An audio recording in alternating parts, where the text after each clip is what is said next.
All right, what's up, everybody? Welcome to the third episode of Into the Inferno CTM map.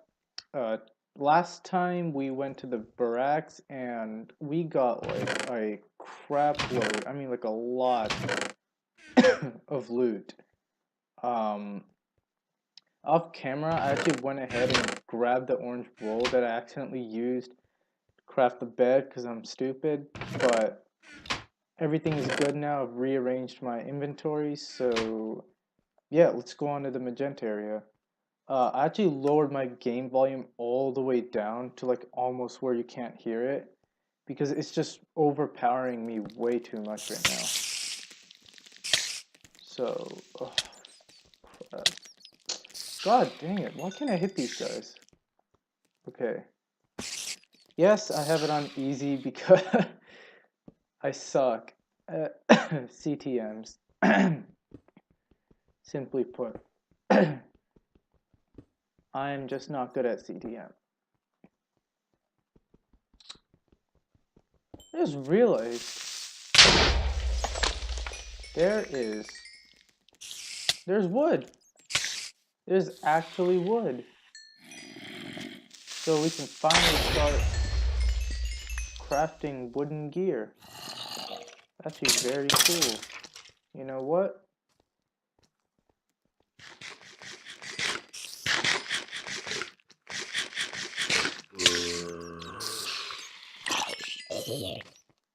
So there's wood here.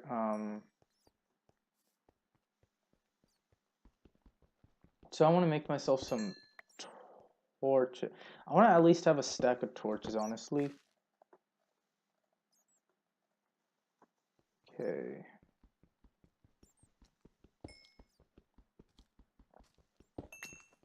Wait, I just realized, why am I farming coal if I already have some? You need to die. So, I actually have some right here. I don't know why I'm farming up, but yeah. We will put this away.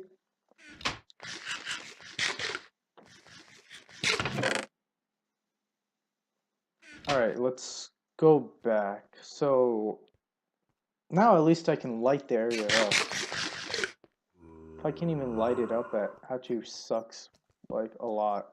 So, no. Okay.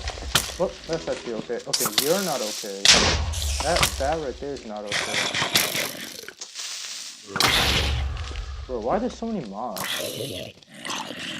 There's a ridiculous amount of mobs. Okay. Did I hit?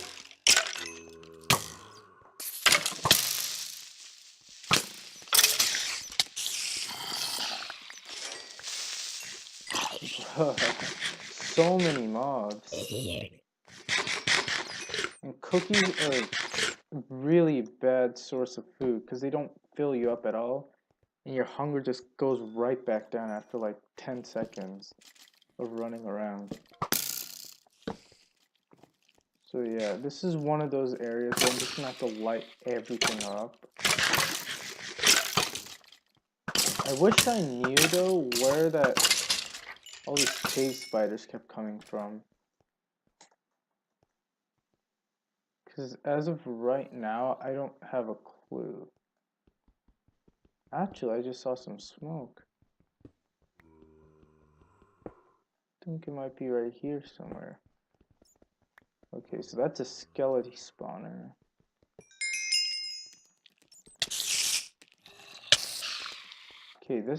Okay, right here. If you want to see how there's like a little bit of smoke coming, whoops, you can even see that smoke through the block. That's how you know when a spawner is there, is when you can see that little bit of smoke that's coming out. See, a lot of people who are new to CTM don't really know that. But it's actually really important. See, right there, I can see it. I can see the smoke, so I know that there's a spawner right there. Now, what kind of spawners? That's impossible to tell without looking at it, of course. Okay, we got a jockey.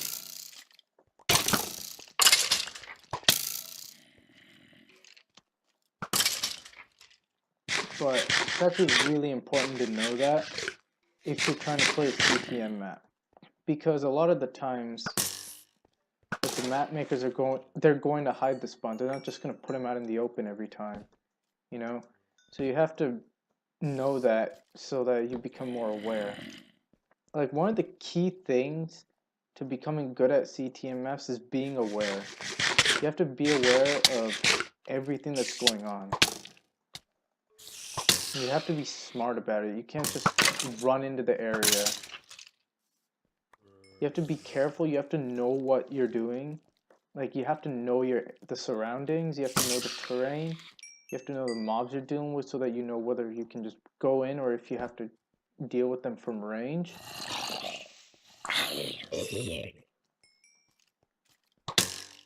You have to know what items you have so that you know what your limits are.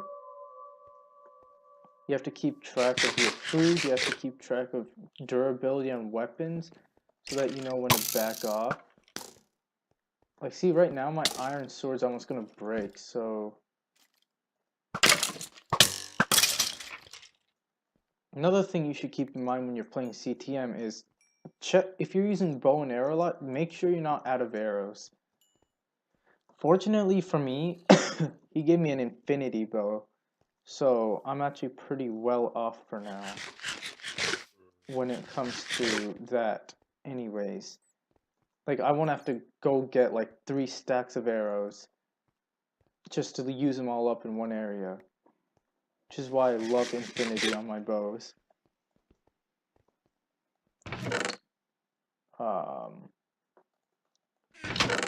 I do need some food, and I need another sword. See, you have to keep. There's just so much you have to keep track of, just item-wise in a CTM. That's why CTM is such a cool genre of maps. It's just because it takes so much skill, and it's not one of those maps where you can just like. It's not like your typical everyday survival map. Oh, get wood, then make tools, then create farms and stuff. Like, this is actually takes some. It takes some thinking. You know, it takes some brain power, IQ.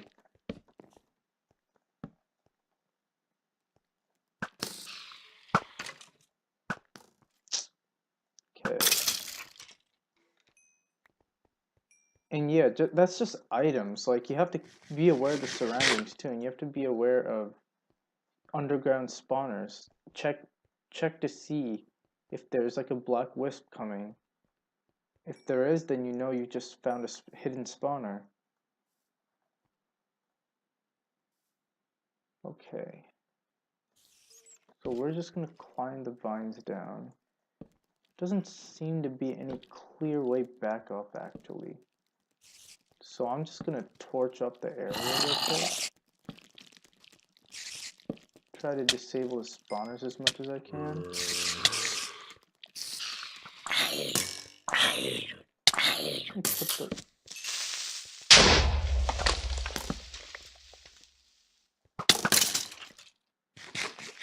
Spider eyes are actually pretty good food for when you don't have anything else, because it gives you saturation. That's actually very important to have. Saturation. That's another thing you have to look at is your hunger bar. It's just so easy to lose track of your hunger in fights.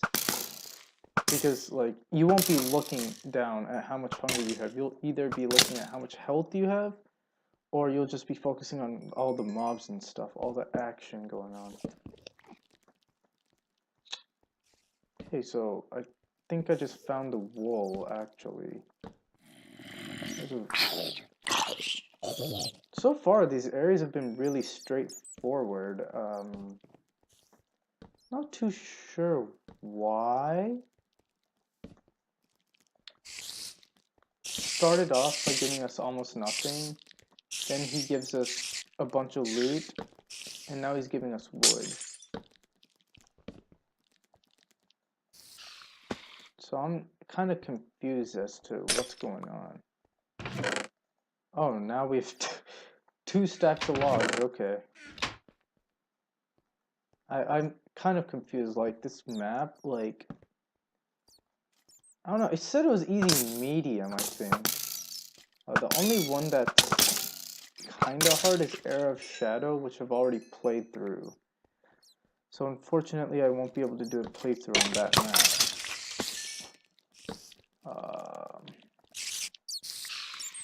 See, that's another sign you can use right there, is if you don't know exactly, if you know a spawner's nearby, but you don't know where exactly it is, you can wait for a monster to spawn, and the instant it spawns, it's going to make the orange flames.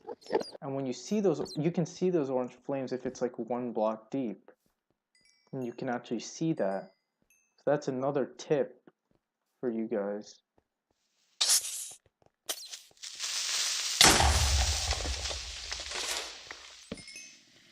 Okay, I thought that was its own pathway and this led to something else, but there's a villager there or something. Crap. Okay, so my boots are going. See, that's another thing you have to keep track of, is your armor. Especially if you have weak armor like this, or if there's a lot of mobs that you're fighting, then your armor's gonna break really easily. Like, see, right? Like, there's been a lot of situations in which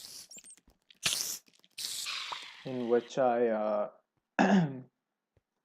in which I've had to back off, not because I wasn't winning the fights, but simply because I had no armor, and I knew that if I wanted to keep going with the area, I would need some decent armor, or else I would just get killed. So I had to back off and get myself some new armor. So that's another thing you have to keep track of. You have to see, that's the thing about CTM. You have to keep track of everything, which is why it's hard to get used to. That's why I say I'm not exactly the best when it comes to CTM maps. But I've played a lot, but that doesn't mean I'm good. It just means that I kind of have a grasp of how it works.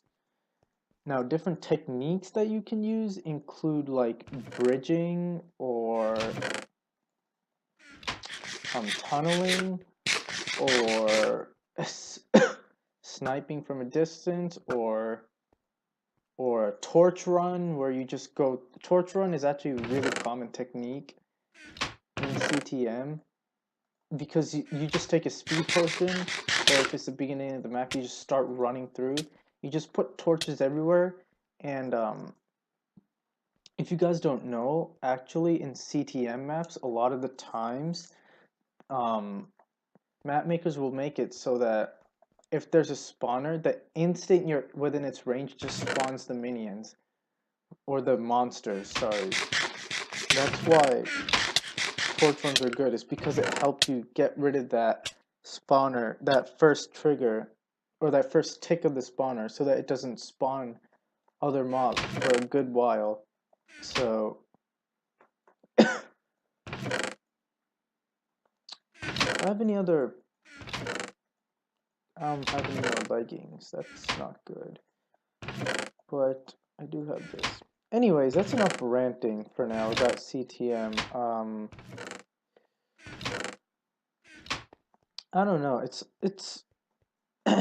there's just so much you can talk about in CTM. There's just so much that you can learn about it, on how to get better at CTM and how to properly play the genre. You know what I mean?